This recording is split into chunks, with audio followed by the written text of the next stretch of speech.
Yamani ndongeye ndagarutse rero ndabasuhuje cyane Claude nk'ibisanzwe. Nk'ibisanzwe ni Claude. Doja Cat nawe turamuzanye, ni umuraperikazi wenyine uri mu bahanzi 10 bakora rap bumvwa cyane kuri Spotify. Niwe muraperi kazi waje mu bahanzi 10 bakunzwe cyane bumvwa cyane kuri Spotify. Kandi tuzi neza ko muri Amerika huzuye abasani benshi b'abakobwa, reka mbyite abasanikazi ba Nicki Minaj, ba Cardi B, abo bose, ariko byarangiye Doja Cat ariwe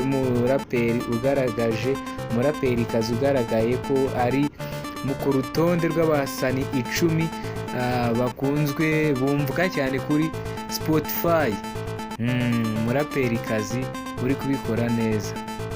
Umuraperikazi rero Doja Cat ayoboye abahanzikazi bagenzi be mu njyana ya rap, kuko ari we muhanzi w'igitsina gore waje ku rutonde rw'abahanzi bumvwa cyane kandi bumvwa kenshi kuri Spotify muri uku kwezi ndetse no mu mezi yashize. Mwabona umwaka dutangiye ndetse n'iyagiye ibanza bagenda bashyiriramo akantu buhoro. So noneho mbere yuko dukomeza banza ukande subscribe maze twidagadure nk'uko bisanzwe, nk'uko na channel yacu yitwa Twidagadure Show. Kuri uyu wa mbere ukwezi kwa Werurwe, indirimbo ziri mu njyana ya rap zikomeje gufata indi ntera ku rubuga rwa Spotify, rumwe mu mbuga zizwiho gucuruza indirimbo mu buryo bw'amajwi ku rwego rwo hejuru cyane kabisa. Doja Cat nawe yagaragayeho. Aba baraperi barimo Kendrick Lamar, muramuzi cyane, wa musore kabisa umaze iminsi ari mu mabifu n'umusani nanone witwa Drake. N'umuraperikazi rero Doja Cat bakomeje guhindura byinshi muri iyi njyana ikunzwe cyane mu rubyiruko ariyo rap. Doja Cat, Kendrick Lamar nibo bahanzi kabisa bakunzwe cyane muri iyi njyana ya rap. Urutonde rw'abahanzi bari imbere mu bakurikiranwa cyane kurusha abandi buri kwezi ku rubuga rwa Spotify, reka gire mbababwire. Ariko se mbere yuko mbababwira, nanone wakanze subscribe, fata isegonda rimwe urebe hasi papa, nawe mama, nawe sister, nawe nshuti yanjye, kanda subscribe, ukore ku nzogera ujye urabona buri video Claude yashyize kuri Twidagadure Show, maze turye ikirori cyangwa se twishime, twumva amakuru meza agezweho.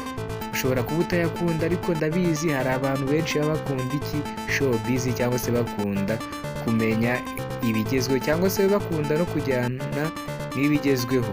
Umusani wa mbere ukunzwe cyane kuri Spotify bamwita Kendrick Lamar aracyari umwami w'injyana ya rap, naho ureka ibyo Drake aba yivugisha. Kendrick arayoboye kabisa ku rubuga rwa Spotify. Kuva mu ndirimbo ye Not Like Us akomeje kugirirwa icyizere n'abakunzi be, aho yumvwa n'abagera kuri miliyoni 110.2 kuri Spotify buri kwezi. Mwabyumvishije abantu bamwumva, ariko miliyoni 110.2. Noneho wa musore wacu umaze igihe yifuza ko yafatwa nk'umwami wa rap muri Amerika cyangwa se ku isi muri rusange, yaje amukurikiye amurya isataburenge. Se wenda azageraho amushyikire, reka dutegereze. Ese we waba wamumenye? Bamwita Drake, nomero ya 2 mu baraperi bakunzwe kuri Spotify bumvwa cyane.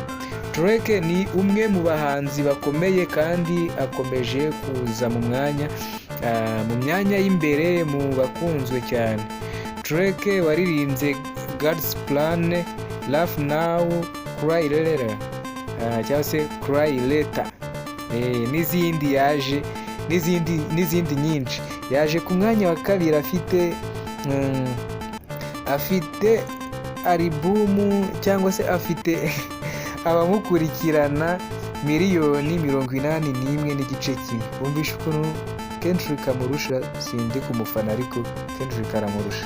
Ku mwanya wa gatatu ni wa mustare wa musani kabisa mu black wa undi ujya uririmba abantu bakokora ibitaramo akaririmba abantu benshi bakagira ibibazo bakanapfa bakanafungwa.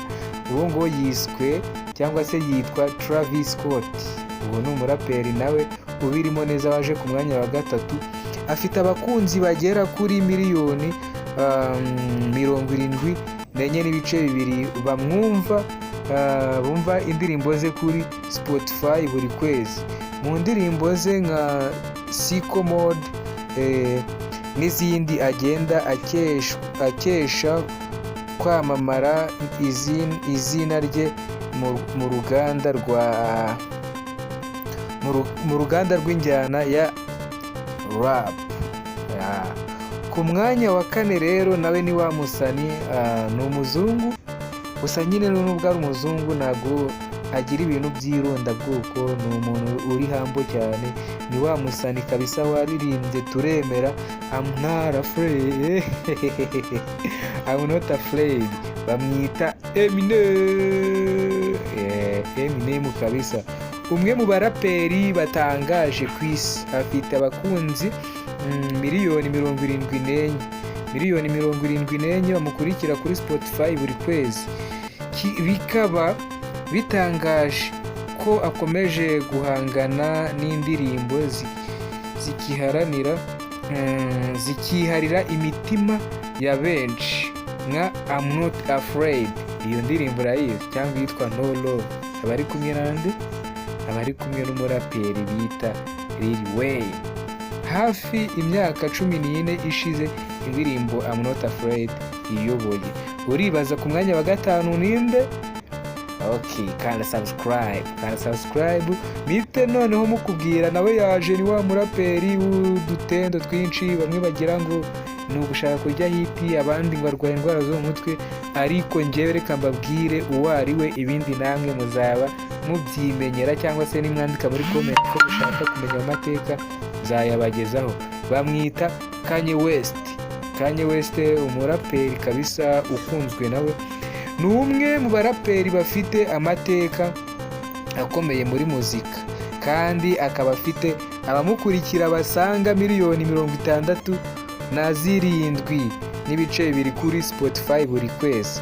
Nawe ni umuraperi twakunze cyane. Ubu wa gatandatu wakwibaza ninde? Ni umuraperi witwa Future, umuraperi waririmbye Mask Off. Afite abamukurikira muri miliyoni 61.5 kuri Spotify buri kwezi, kandi aguma ku mwanya w'imbere mu baraperi bari ku isonga. Wakimara buri mubi mu baraperi bakunzwe cyane. Agakurikiraho undi muraperi wa karindwi, namubabwiye uwo muraperi akaba bamwita cyangwa se yitwa Doja Cat. Umuraperi kazi kabisa yitwa Doja Cat, amaze kumenyekana cyane kuva mu myaka yashize nko mu ndirimbo yaririmbye yitwa Need to Know. Indirimbo yaririmbye yitwa Need to Know, nawe uzayumve. Afite abakunzi benshi bumva ibihangano bye buri kwezi kuri Spotify bagera kuri miliyoni 58.6. Wakwibaza ninde umukurikira? Ku mwanya wa 8 haza witwa Playboy Carti. Akomeje kuzamura izina rye mu buryo bukomeye. Uyu muraperi afite abamwumva bagera kuri miliyoni 54.9 buri kwezi kuri Spotify kuva ku ndirimbo ye Magnolia n'izindi nyinshi zigiye zitandukanye. Ku mwanya wa 9 uzi uwo ari we, banza ukande subscribe ukore share, ubundi mpite mbukubwira. Ni umuraperi wigeze gukora ibitende, aravuga ati ngo agiye kuva mu muziki, atangaza ko azahagarika umuziki ku myaka ye 35, ariko yarakomeje kugeza na n'ubu aracyakora. Ni umuraperi ufite amatatuwaje menshi, amwe mu matatu yiwe afite icyo asobanuye, kuko akenshi ayakoresha ari kugira ngo ayashyiraho agira ngo azajye ayibukiraho abagiye bamufasha. Uwo muraperi wamumenye yitwa Lil Wayne cyangwa se Lil Wizard, akaba ari Lil Wayne. Lil Wayne waririmbye indirimbo nziza cyane yitwa Lollipop cyangwa se American Lollipop, indi yitwa Up Lawyer n'izindi nyinshi. Ubu ni umwe mu baraperi bafite uburambe muri muzika, yumvwa n'abantu benshi, cyangwa se akaba afite n'abakunzi miliyoni 52 kuri Spotify buri kwezi. Okay, mwakwibaza uwa nyuma ninde? Umuraperi wa nyuma rero ni umuraperi cyangwa se uwa 10, reka tureke kuvuga ngo uwa nyuma, ahubwo ni umuraperi wa 10 ukunzwe, bamwita Tyler cyangwa se Taylor The Creator. Nawe ni umusani w'umunyamerika w'umwirabura, ukiri muto cyane, ari ku mwanya wa 10 ku rutonde, yumvwa n'abagera kuri miliyoni 50.8, bikaba ari intambwe ikomeye ku rugendo rwe kuva mu ndirimbo ye nka See You Again n'izindi. Uyu muraperi aracyakora cyane kugira ngo arebe ko yagera kure, kandi koko azabigeraho. Nta mpamvu yo kumuca intege, urumva abantu baba bamukurikira, arabikwiriye cyane. Ubwo rero ndagira ngo mbashimire mwe mwafashe umwanya mukareba iyi video. Imana ibahe umugisha, ndabakunda cyane. Ibuka gukanda subscribe nk'uko bisanzwe.